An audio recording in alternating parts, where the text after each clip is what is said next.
Hey everyone, my name is Rich, and this is Rich Talks Records, and a very special episode, number 49, the first annual Rich Talks Records Christmas special. That's right.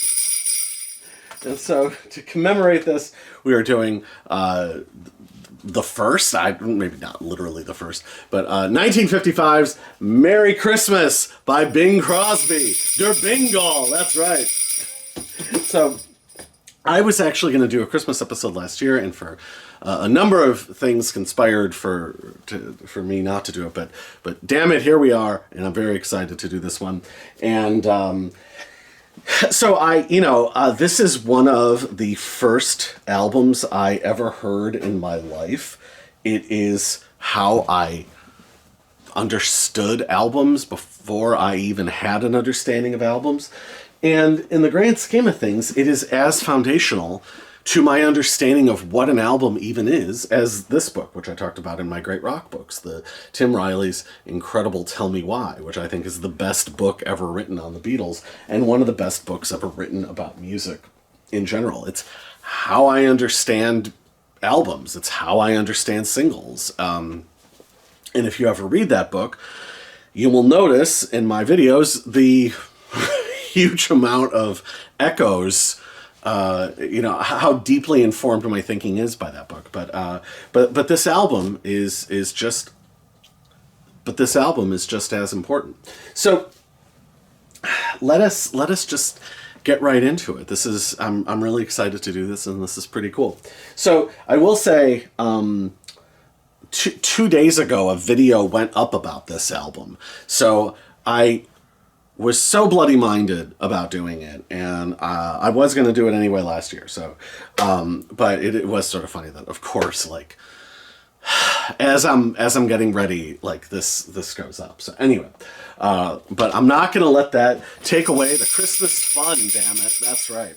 So anyway, so this album has quite a weird and winding path. And I'm not going to get like too far down the rabbit hole because I want to make this hopefully a shorter, fun video. But I will touch upon, I think, some things about it that I think are interesting, and why I think it is such a magnificent, sparkling, enduring work of art. So this album came out in 1955, and it originally was a series of 78s. So it was originally, what was the original release? It was 1945 on 78. And the original 78 discs, I remember reading an article about this when I was like 12 years old or 13. No, it would have been older than that. 13 or 14 years old. And they were trying to make the concept of 78s understandable to younger readers. And the way the person put it was, if the recently released full set of Guns N' Roses' Use Your Illusion was released, it would have been something like 16 discs to cover everything from the amount of number of minutes you could put on a side of music. So this was actually, the original version of this was actually 5 78s, and then it was repackaged it was repackaged into like 3 78s or something, and then there was a 10-inch album from 1949, and then in 1955, finally, this was actually released. And the one thing I found out that was interesting from the other guy's video was this iconic photo actually came from a Chesterfield cigarette ad, and it had a number of other celebrities with the same hat and holly bow. So I thought that was pretty cool. So, but at any rate, this is my dad's copy, and my dad, like a lot of people then and now, my dad had a pretty loose sense of history. My dad wasn't particularly precious about the past, so for a good example, especially when it came to music, he just sort of liked what he liked. And as a particularly good example of that, one time we were on a my parents and I were going somewhere. I would have been a teenager, and I was in the back seat, and Wings' "Listen to What the Man Said" is on the radio, and my mom turns to me and she goes, "What Beatles album is this on, Richie?" And I was like incensed. I was like, "How could you think like this is so clearly from the '70s?" Like it broke my brain that they would have thought that it was a '60s recording, let alone by the Beatles. Like it's so clearly from the '70s, and but that's how they were. Like the past was the past, and that was sort of it. So my dad, God bless him, would just say, "Oh, my grandparents bought this in the '40s." Like that was the stock answer, was the '40s. And so I grew up thinking, I'm like, me at 5 or 6 years old was in disbelief that an album could be that old. That was so like wild to me. And I heard this album, I just want to say, like, I heard this album thousands of times before I was even 10 years old. Like it would play nonstop in my house. My dad had a bunch of Christmas albums, and he had an old Zenith Allegro stereo system that he would stack the albums up, and they would just boom, boom, boom, boom, boom, and it would play one side and then drop the next one. And this was always the first album. It was the first album of Christmas. My parents took Christmas very seriously. The house, it would take a week to decorate the house, and this would be playing constantly through that. So I cannot even begin to describe how like second nature this album is to me. So anyway, but it was always from the '40s. So first of all, it wasn't released until 1955. But last year, when I was getting ready to do this video, I actually looked into the provenance of this particular version of what my father had, right? And what I found out was that this particular jacket, is from 1973. So, like this Decca arrow. So this is 1973, so I'm like, wow, which... It's fine. My dad would have rebought the album, no big deal. But what's weird is the actual vinyl record. Yes, there's no dust sleeve. And my father was not precious about albums. I mean, stuff was just flung around willy-nilly. So, but this appears to be either a 1963 or 1967 pressing. Because I noticed even, like, this didn't feel very 70s. It doesn't match... anything like if this was from the '70s, it would have been MCA and it would have a rainbow logo. So this appears to be a '60s record in a '70s sleeve from an album put out in the '50s that was originally put out in the '40s. The entire thing was always a compilation. It's a weird one, and it has only been issued again and again and again. So it's kind of funny. Like it's hard to sort of be like purist about this because it was always a weird like bastardization. Also, this is the where does it say the electronically enhanced stereo? Yes, enhanced stereo. So this is apparently the bad version that you should never listen to because the mono is drier and purer. And but I've never heard that. This is all that I've known. At some point we would have I have to move my bells. At some point we got the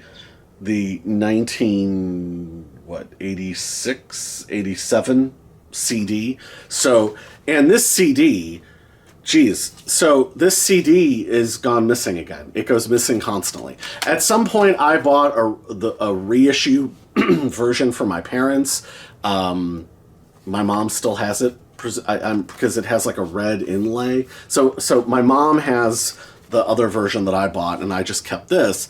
But the CD went missing because, you know, it's easy to happen during the holidays. There's the Phil Spector album, and then I have a few Christmas CD mixes, and they all sort of get moved around a lot during the Christmas season. So anyway, a couple fun facts about this album, which I think are just really, really interesting. after the original cast recording of Oklahoma, also on Decca Records, released in 1943, this album this album configuration has been continually in print longer than any other album in the history of the United States. How wild is that? It also is, I think, the best-selling, and it's like the best-selling Christmas album. I think White Christmas is the best-selling Christmas single of all time. It's now estimated at somewhere around 50 million. And I am gonna touch upon. I'm not gonna get too down the rabbit hole because I don't think that's all that interesting, and I don't have a frame of reference for it. But what I will say is the original 1945-78 had an alternate take of Silent Night. It had this take of Adeste Fidelis. Disc 2 had an alternate take of White Christmas, I'll get to in a second, and a song called Let's Start the New Year Right. I am actually going to link to the 1948 5-disc 78 version. Let's Start the New Year Right is a lovely song. It's the weakest thing out of anything here, so the fact that it didn't make it is not a huge tragedy. This take of I'll Be Home for Christmas, for some reason a version of Danny Boy. Danny Boy has nothing to do with nothing, so I'm not surprised that was dropped. This take of Faith of Our Fathers, this take of God Rest Ye Merry Men, this version of Jingle Bells, and this version of Santa Claus Is Coming to Town. Where most of the other songs came from was on the later 78 version. In 1950 and in 1951, they included bonus discs of Melikaliki Makai, Silver Bells, Christmas in Killarney, and It's Beginning to Look a Lot Like Christmas. So the 1950 and 1951 reissues of the 1947 of the version of the 1945 version actually set this up for the 1955 official album release, if that makes any sense. The entirety of everything is on the 1998 disc, Bing Crosby, The Voice of Christmas, and then there was a 2014 reissue of the actual album proper. So part of the reason why there was the second 78 version, though, was because, and I touched upon the popularity of White Christmas. First secular, I did not know this until reading for this video. First secular hit Christmas song. I didn't know that. And the reason why, and this was particularly fascinating to me, the reason why White Christmas was re-recorded, so that's what necessitated the second 78 version. The reason why it was re-recorded was the master was basically broken and wound down to like nothing because of overuse, because of its popularity. So they had to re-record it as close as they possibly could years later. I think it was like, what would have been 4 or 5 years later. So pretty wild. And yeah, 50 million copies worldwide. So basically that's kind of the history. I absolutely love this album, and I'm a big fan of Christmas. And I'm not a big fan of cynicism around Christmas. I never have been. I've actually always really liked Christmas. It's easily my favorite holiday, and there's something about it that I love. And sure, I love some of the more, yes, I love the Frogs Christmas song or Fear's Christmas song. Sure, I love Christmas with a little bit of an edge. But I also genuinely, unironically, love Christmas, and I look forward to it every single year. So let us get into album talk of this resident, beautiful work of art, shall we? I am going to break a Rich Talks Records cardinal rule. The way that I always heard this album was side 2 first. My dad rarely ever played side 1. He found it too serious and too sad, and temperamentally that makes a lot of sense. That's sort of how my dad was. So I always knew this record as side 2 and then side 1. So I am inverting the order because, I mean, you know, there's artistic intention is a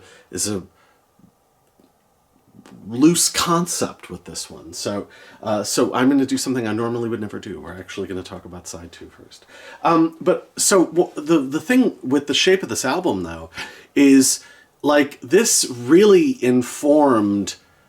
So there was a online record reviewer who I don't really mess with anymore. I used to be a big fan, but you know he's now like a decade into his apology tour, and so I'm not particularly interested. But he once did a negative review of the Rolling Stones' "Tattoo You," that the idea of having the rock songs on side one and the ballads on side two was a dumb idea.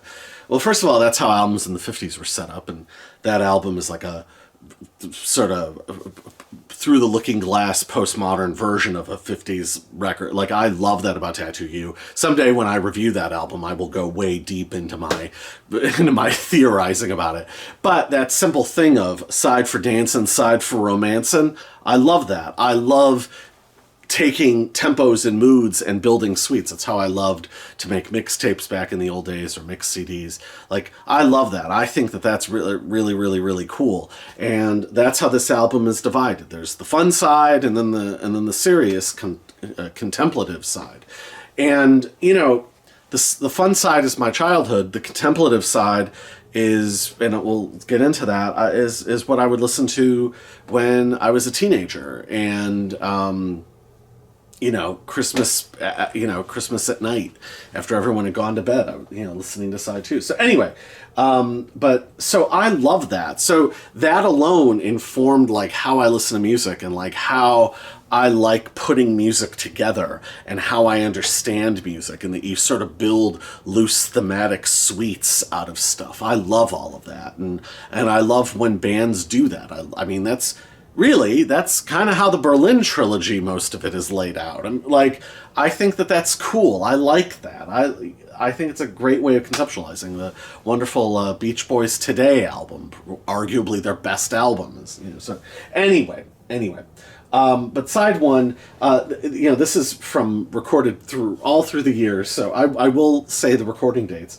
It opens with Jingle Bells, so this is with Vic Schoen and his orchestra, and of course the Andrews Sisters to great effect. So this version of Jingle Bells is perfect. It's awesome. It's super, like, it's like, to me, the like ultimate canonical version of Jingle Bells, and it's the version of Jingle Bells that I love the most. Part of what I love is the arrangements and the adventurousness of the arrangements and the use of dynamics. Part of what is so masterful about these recordings is, especially with the Vic Schoen orchestra, are the dynamics. It's almost like classical music, the way it goes all the way down and then explodes and is super bright and vibrant. I know that this is the electronically enhanced stereo, but I love the sound of it. It was to give it more of a stage feel. Well, it worked, and that played out in the theater of my young imagination. I loved all of, and I'm still a huge fan of all the early Warner Brothers cartoons from the 40s, and I love the travelogue stuff, like the Dodo, where they go to darkest Africa. Like, I love the celebrity ones. I always got a big kick out of that stuff, and where somebody comes up and like does a number like that. The liveness of the enhanced stereo made a lot of sense to me as a kid. Like, I absolutely loved it. So, and I loved the echo of it and the momentum of it. So, yeah, Jingle Bells, it's awesome. And the Andrews Sisters sound amazing on it. It set me up for my being a lifelong fan of the Andrews Sisters and enjoying listening to them. So, it's amazing. So that's from September of 1943. Also from the same day is Santa Claus is Coming to Town. And Santa Claus is Coming to Town is, first of all, it's the perfect version.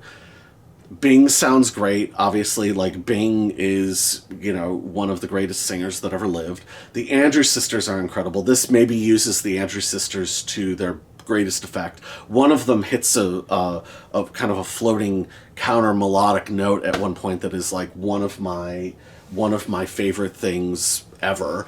The other thing that was always interesting to me was, again, the dynamics and them taking it all the way down, and then the explosion of brass at the end, and the sort of, you can picture like the ballroom dancing taking place, and again, just these like super super vivid images combined with sort of stuff I remember from like watching The Bishop's Wife, or things like that. It's just, it's like I said, it's all just sort of super vivid and evocative. And so the first two songs are like the best sort of, I mean this in like the highest compliment, are like the best Christmas cartoons ever made. They're the best oral cartoons, and they have that sort of Nat Fleischer Superman, or the Warner Brothers cartoons. They are that sort of sparkling and vivid. And I can't imagine what it would have sounded like back then, because it sounded that way to me as a kid and still sounds that way now, in the 21st century.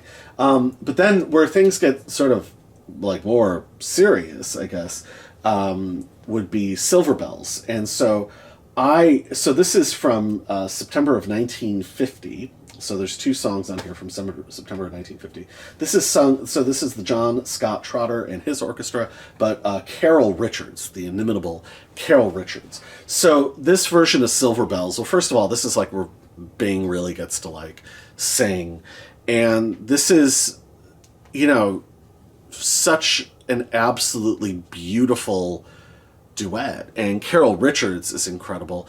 Never steals the show, but is really, really wonderful. Part of this song, to me, and part of the magic of it is, I remember going downtown with my dad to shop for my mom. And like, the way everything is like huge when you're a kid, and like and back then, that was before all of like, so many of the department stores had closed down. So back then there still was Weebolts, and I forget some of the other older ones. Not Brannigan's, I forget, but there were, it was more than just Macy's and whatever. Like, there was Marshall Fields, and my dad used to get us into the Walnut Room. I didn't learn until later that he would basically bribe his way into getting us a seat in the Walnut Room. I just have really, really beautiful memories. And part of what I loved about this album was, I was old enough, or I'm old enough, that I remember the end of the World War II generation. I remember what that sort of looked like. And I grew up in we went to church. We were a very church-centric household, and we were an old school Rite One Episcopalian family, and where all the men wore suits and all the women wore dresses, and it was very, very, very like proper. And my grandfather had been the custodian. He had been the sexton there, so we were like the lower class family. And my dad was still sort of working his way up at that point, but we were surrounded by all these like old money, influential families, some of whom were really, really wonderful to me. And I loved all of that. I thought that was, especially around Christmas time, like I loved the sort of pomp and circumstance and how seriously everyone took it. And how serious everyone was about dressing up.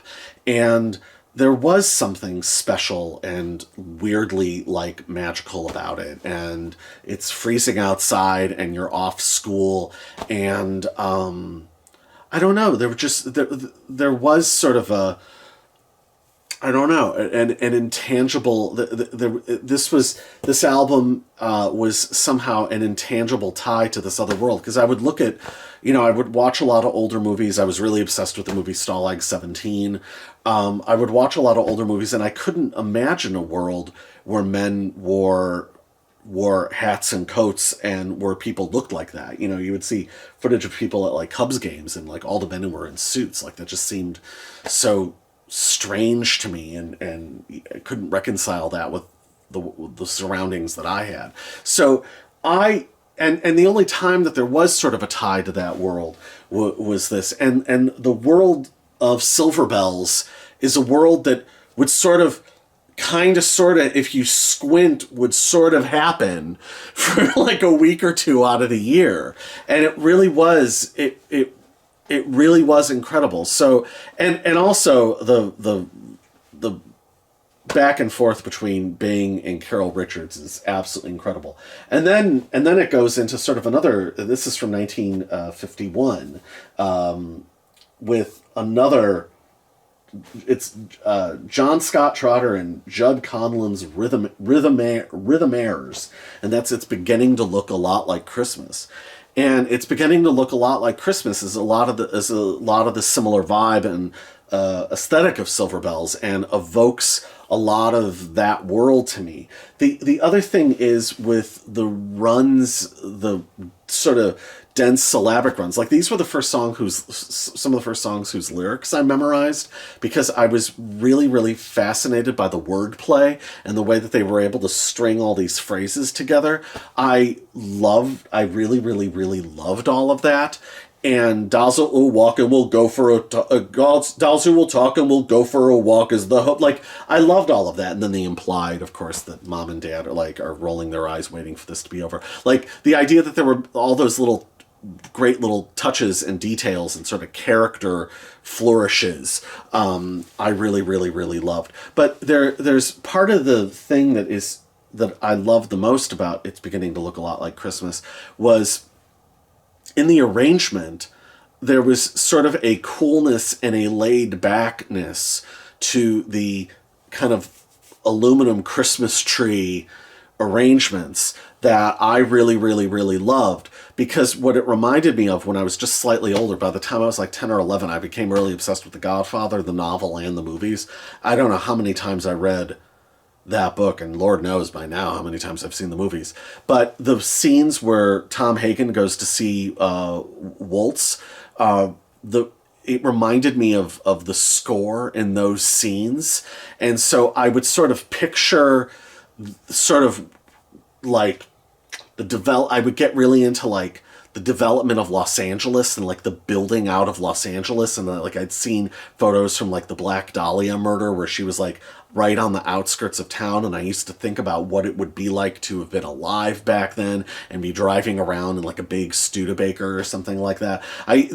This stuff was all very, very intensive to me, and all very, very, serious, in a way, as much as it was fun. But like, while I was unpacking ornaments and and stringing tinsel, this is what I would be thinking about while I was hearing this stuff. And then I just would listen to it for pleasure as well. And then the next song is the second one from 51, and that's Christmas in Killarney. And Christmas in Killarney is more sort of the good time. It's back sort of more fully into the... the other thing about It's Beginning to Look a Lot like Christmas, there's the big pause at the end where Bing says, "Sure, it's Christmas once more." But the "Sure, it's Christmas," that always reminded me of like, because again, I was around like all these like old sort of grizzled World War II people, like, and people who had fought, like people who, one guy had stormed the beaches of fucking Normandy. So I mean, like and there was always that moment, like if they were giving like a Christmas toast, or if they were sort of pontificating at the Christmas party or something, and it's like there was this sort of like, oh, sure, we're having fun now, but we're going to have to get serious. Or then somebody would like make the pitch to donate to whatever dispossessed orphans or something. And the way Bing says, "Sure, it's Christmas," like that always brought that up for me. Like that sort of like almost feeling of like slight unease that like the fun was about to end and now we were like going to get serious, or having anxiety about having to go back to school or something. So anyway, so Christmas in Killarney is one of the more fun songs. We're back solidly to fun. Great arrangement. It's a little silly with sort of the Judd Conlon's Rhythm Airs, kind of Munchkin Christmas in Killarney is wonderful to see, sort of like it's a little more cartoony, but it's still glorious. And another one, like, I don't know how many times I sang those lyrics as a kid, because again, it was just such a wonderfully written song lyrically. And the other thing that always cracked me up was, I was Episcopalian. My mom's side was all way hardcore Catholic, especially my grandma, and all my like Polak relatives, right? And the thing that always cracked me up about this is Father John before he's gone. And I had an aunt who was very deep in her church and would talk about Father Tom. So I don't think I listened to this ever as like a 6 or 7 or 8-year-old without laughing about Aunt Josephine and having to listen to her endless stories about Father Tom. There was something inherently funny about that to me. And then we get to the side closer. We're back to 1950 with the Andrews Sisters and Vic Schoen and his orchestra, and that's Melikaliki Makai, which, you know, by the time I was a teenager, Melikaliki Makai was incredible kitsch, right? Like, I loved it as a kid, but it was total kitsch, and it was the sort of like the suede, suede pork pie hat sort of thing, like Lazy Hazy Crazy Days of Summer sort of thing. And like orange terracotta bowling pin lamps, you know what I mean? Like those weird, like, and matching orange vinyl furniture. It always evoked that. So it was hyper kitsch. But I do have to say that moment, and the most sublime moment of it, is that when the brass kicks in the middle. And that always made me evoked images for me of like some sort of, and it doesn't exist, some sort of Carmen Miranda Christmas in Hawaii pool, like synchronized pool, coordinated pool dancing sequence that I've seen in my head 100 times, but doesn't actually exist in reality, right? And I always love that, and I always look forward to that moment, and the orchestra just sounds absolutely incredible. So that's side 2, but for me, side 1, and now we flip the record over. All right, so we flip the record over to side 1. It's impossible to me to think of this as side 1, but so in my world, it is side 2. So, and this is the ballad side, and the far more serious side that my father, of course, would have wanted to avoid. Because let me tell you, those opening piano notes of Jingle Bells, that was the sound, like Christmas began. We were decorating on Thanksgiving. Get home from Thanksgiving or day after Thanksgiving, 8 a.m, time to like do the Christmas decoration caravan out of the basement up to the main floor of the house. So that was, I mean, that just went on and on and on. So, and my father only got more insane about it as the years went on, to the degree to which by the time I was 15, I would help lug everything up as part of the caravan. But as far as like decorating the tree or any of that, I officially retired, because he would bird dog everything, and just, if you put a ornament on, no, he would come right behind you and move it. So, so he only got more intense as time went on. So anyway, so yeah, he was not into the other half of this album, which I consider to be side 2, but which I really, really loved. And in some ways is, if you want to think of this as an album and not a compilation, it is the deeper artistic statement. I think that there is a sense of playfulness with side 1, and where there's moments of humor and kind of daffiness with the arrangements, and we're going to throw in little things, and Bing is a lot jazzier, both with his phrasing, but also throwing in kind of non-lyrical asides and things like that. What is so fascinating about side 2, especially or side 1, I'm just saying side 2, god damn it, is that given that this is recorded over like a 5-year period, it is very weirdly formalist, and very weirdly specific. And all of this side is with John Scott Trotter and his orchestra. So and there are different groups of singers. The Max Turs singers and the Ken Darby singers. If you're really interested, I'm not being rude, but you can look that sort of thing up on Wikipedia yourself. So Silent Night from 1947. And this, I think of the major male singers of the 20th century. If sort of the first one is Rudy Vallée, and then there's Bing Crosby. Rudy Vallée sort of starts it, Bing Crosby perfects it and is it. Then you have Sinatra, then you have Elvis, and then you have, arguably, especially in terms of popularity, you have Michael Jackson. By the time you get to Elvis, that continuity is kind of lost, or it's really tenuous coming from Sinatra. And then by Michael Jackson, there's basically just sort of no continuity at all. But the continuity from Bing to Frank is kind of an interesting thing, because I feel like in some ways Frank has sort of usurped Bing's cultural position in some ways. Because there's sort of a, how do I put this? Frank translated to the subsequent waves of culture in a way that Bing didn't. Whereas Sinatra had sort of rock and roll credibility or rock and roll cool, and ease and facility, but also Sinatra with it kind of inventing concept albums and with his acting and with his stage performances. Sinatra was playing with the form. Sinatra was playing with the form that Bing created in the same way that Dylan was playing with the form that the Pete Seegers and Woody Guthries would have created, or that the British invasion was playing with the form, or there's a reverence, but also then the sort of a casualness. David Bowie was constantly playing with the form and sort of subverting aspects of what maybe the Beatles or Sinatra would have done, right?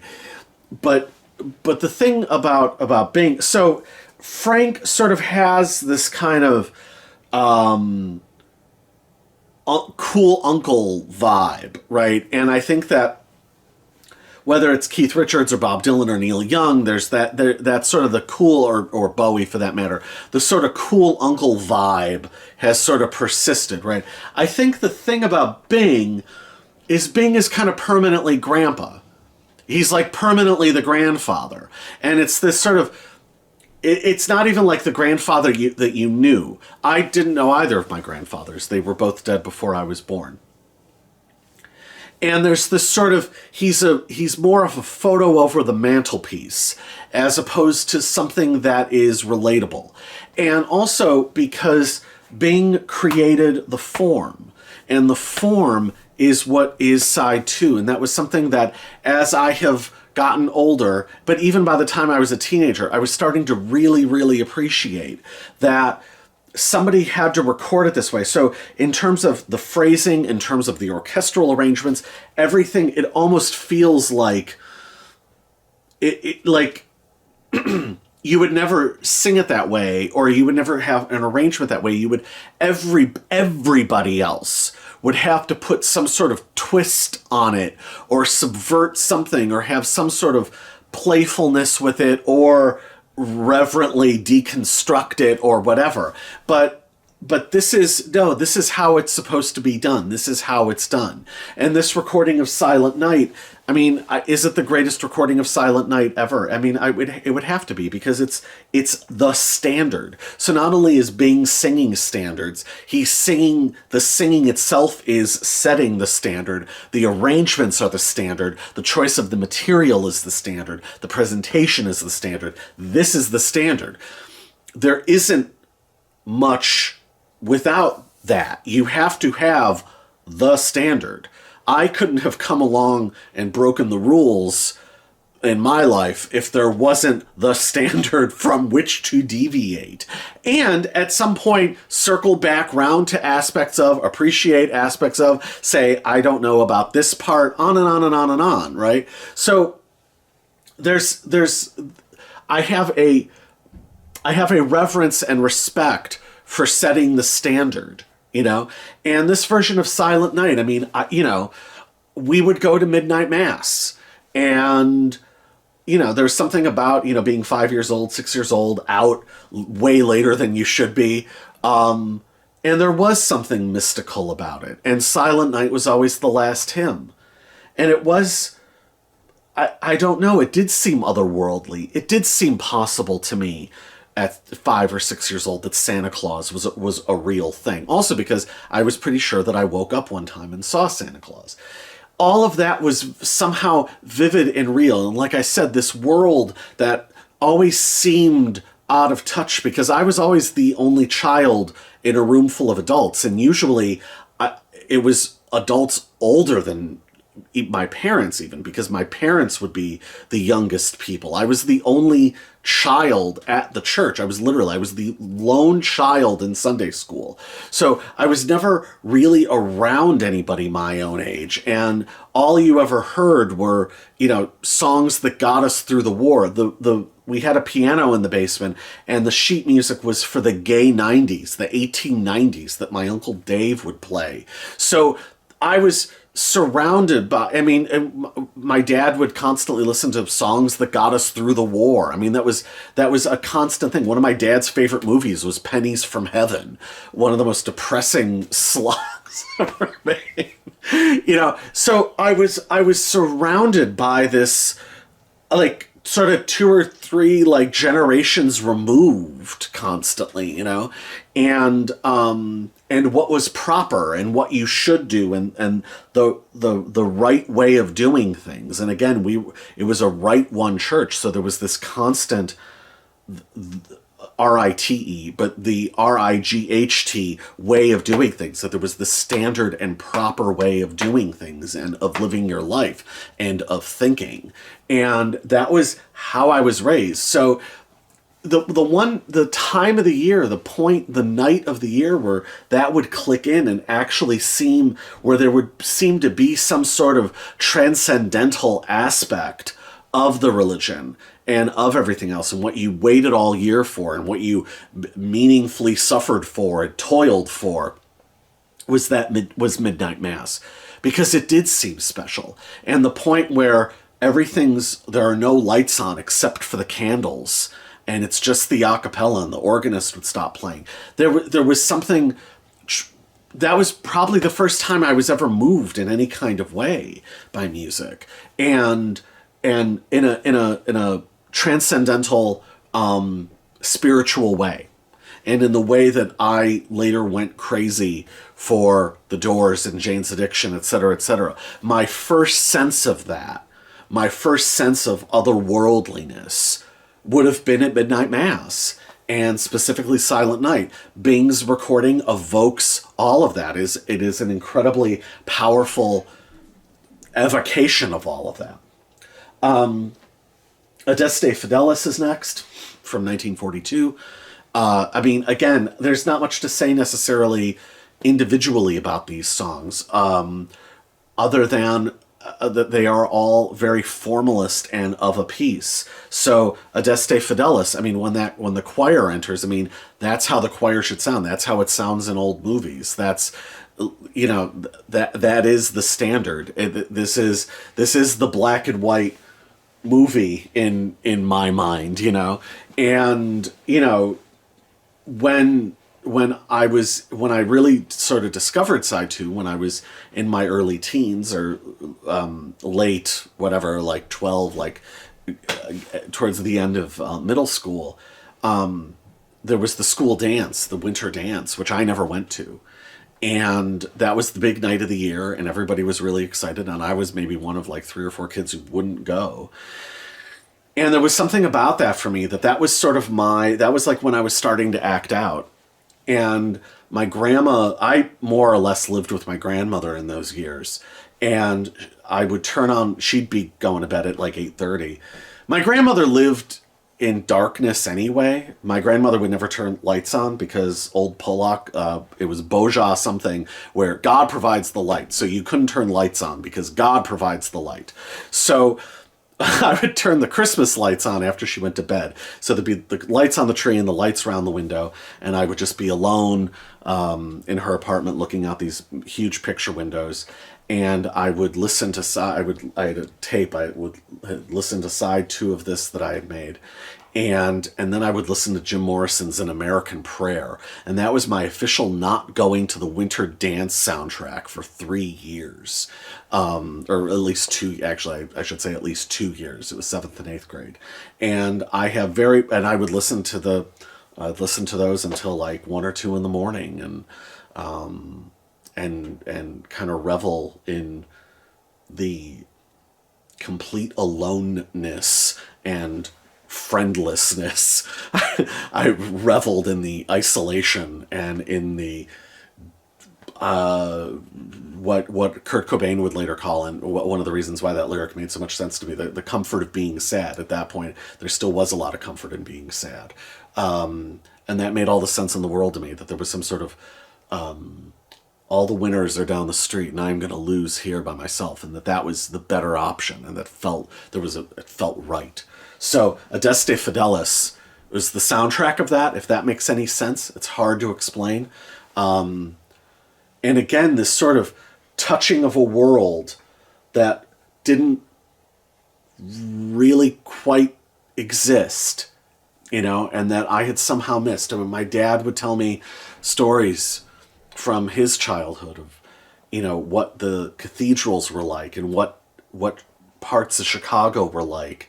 And that there was this sense that like the empire was over and all of it had crumbled and everything had been lost, and sort of evoking, and even at the church, what that would look like. I mean, again, there was still a lot of people at the church, but it was the older people.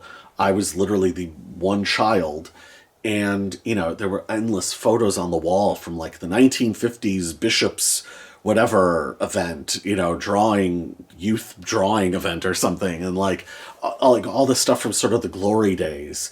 And there was this constant sense that was just gone and gone forever, and that somehow was very, very compelling to me. Then from 1947, we have the re-recording. We have White Christmas.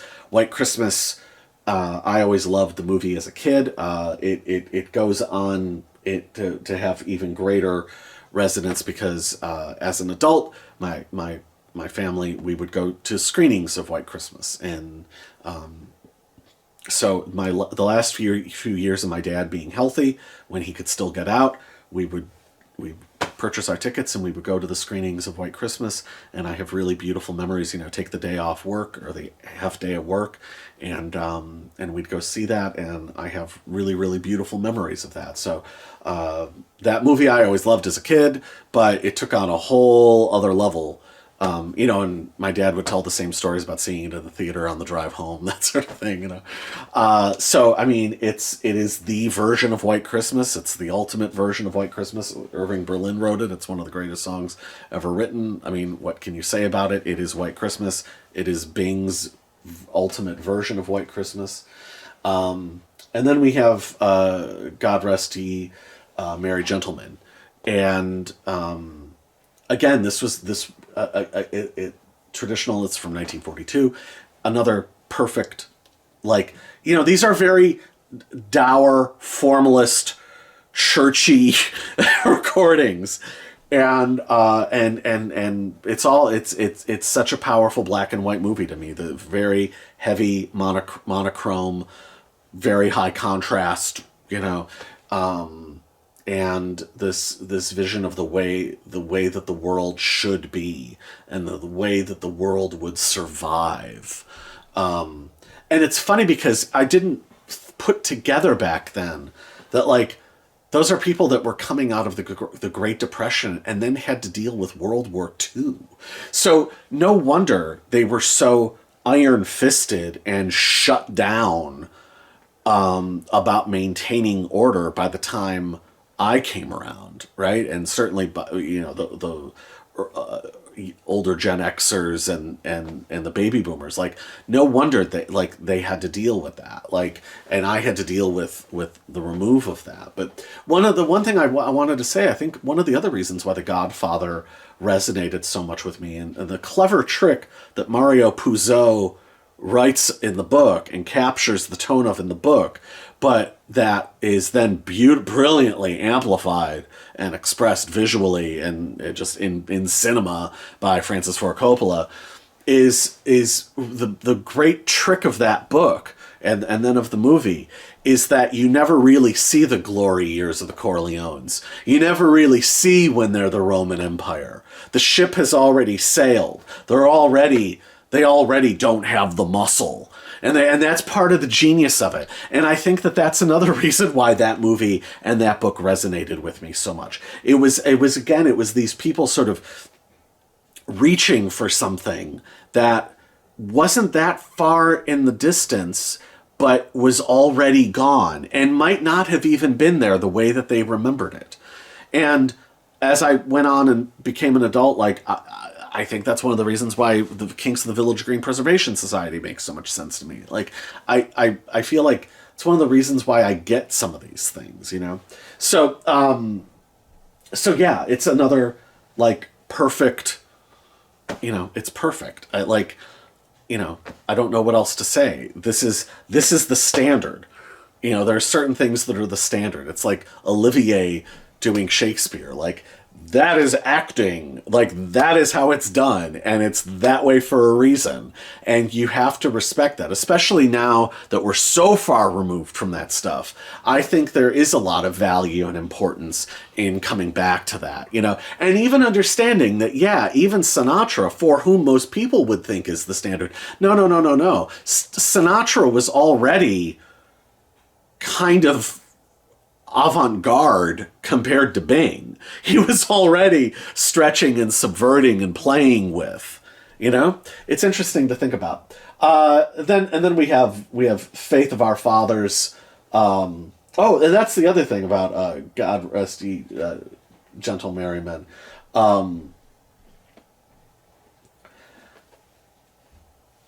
The other thing that freaked me out when I was a kid was that they said Satan.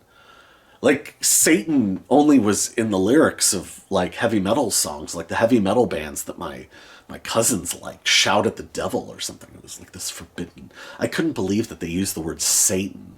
That weirded me out as a kid. That, like, freaked me out. You know, to save us all from Satan's power. Like, that was very, very intense to me. And then, you know, by the time I was listening to it, like when I was in 8th grade or something, and then as an adult, I appreciate the earnestness of it. And so that even my relationship to that has taken a journey. So Faith of Our Fathers, probably, I don't know, the churchiest recordings.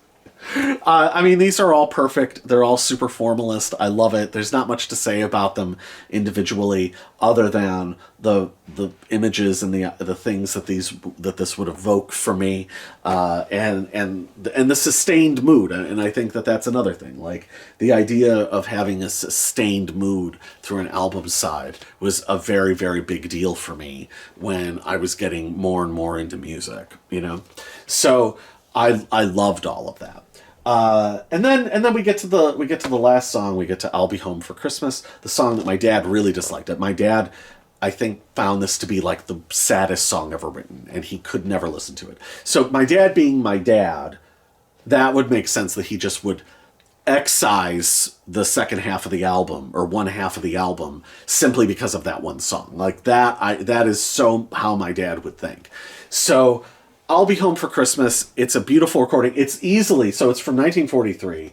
It's easily the most florid in terms of the recording or the orchestral arrangement. But Bing sings it beautifully. And the thing about Bing as a singer, especially because this this half of the album, side of the album, is so formalist and so spiritually reverent and tonally reverent and respectful. It's again very, very earnest. and single-minded in its purpose, right? There is no wink or nudge or anything. And all the playfulness of the other side is relegated to that side, right? The rest of the side is they're shopping, they're at the Christmas party, they're kicking back on Christmas morning, whatever. Like, this is just at church. This is just the church half. So I think the thing about Bing, though, as much as I've talked about him being sort of like the grandfatherly figure and the more sort of stentorian figure of moral certainty and the way of doing things, the right way, I think the thing is, and you hear this on I'll Be Home for Christmas, is there's a vulnerability to Bing. First of all, there's the sheer beauty of his voice on the rest of the ballads, right? Like, there is the incredible, unbelievable sonority and sophistication and use of that in his singing. Like that, it is incredible. It is as classically beautiful as singing can possibly be. It invented... not maybe invented literally, but like for the purposes of being a recording artist, basically invented what perfect singing, male singing sounds like. A deeply resonant, beautiful, incredible, rich, textured voice, right? But the thing is, there's a vulnerability to Bing. And this album, White Christmas, everything, I became a fan, and I became a fan through life. And this is the box set that I have, that this is the main thing I listen to when I go into sort of Bing Crosby phases. And I have to say, his vulnerability, there is a vulnerability to him that not even Frank has sometimes. Specifically, when you get into songs like Pennies from Heaven, or When the Blue of the Night Meets the Gold of the Day, there is a seriousness and vulnerability that he really has to like impart something to you. And I find that incredibly moving. So as much as there's sort of the silly or jazzier or more sort of novelty side of Bing, which there isn't as much of like a modern equivalent of, and I don't particularly relate to, the melancholic or serious or pensive Bing, I get that guy. And I get that he, like, there really is that sense that you get from great singers or great artists that they really want to get something through to you. It means something to them that they impart this to you, and that maybe is the grandfatherly thing, where he comes down off the mantle and he talks directly to you, and he cuts through the recording medium, he cuts through time, and he just looks right at you and talks right to you through song, through being a recording artist. And that is an incredible gift. So I love Bing, there's something about him that even after all this time is completely intangible. And just the two halves, it's glorious. So this is a very beautiful album and a very important album in my life, and it's great fun, but it's also, there's a depth to it too. And it taught me how to hear music, and it helped shape the person that I am today. And it makes me think about my family. It makes me think about people that I care a lot about. It makes me think about traditions that I care about, etc., etc. So it's a beautiful thing. So with that, I think that sort of wraps up our first annual Rich Talks Records Christmas special. I hope that you've enjoyed this, and maybe if you haven't heard this, you can check it out because it's pretty beautiful, and I hope that you have a wonderful whatever you celebrate, if you celebrate anything at all. I hope that this is at least a wonderful time of the year for you, and I hope that I truly hope that you have joy and happiness and peace this time of year, and all throughout next year. And I hope that next year is a great year for all of us. And that's sort of what I have to say. We've picked up a few more subscribers, so thank you, and thank you for watching this. And this has been a fun year. Coming soon, I will be doing Nico. Yes, Edwin, I will be doing Nico. I will be doing Desert Shore and Public Image Limited. Hot on the heels of that, I've started sort of culling. I've started slowly but surely working on the Public Image Limited videos. So those are now in play. So, but I want to get Nico kind of out, because that's just the one album. So at any rate, those will be coming next. And yeah, I will see you in the new year. And please like and comment and subscribe. And tell me what Christmas music you like, or if you even like Christmas music. I know some people really don't. And yeah, and whatever you're doing to celebrate, I'd be interested to hear. And if you like this, and if you like Bing Crosby, that would be cool to know if any of you like Bing Crosby. So anyway, but yeah, thank you for watching and everything else, and I will see you all soon enough in the next video. So until then, Merry Christmas, to all a good night. Have a great new year, and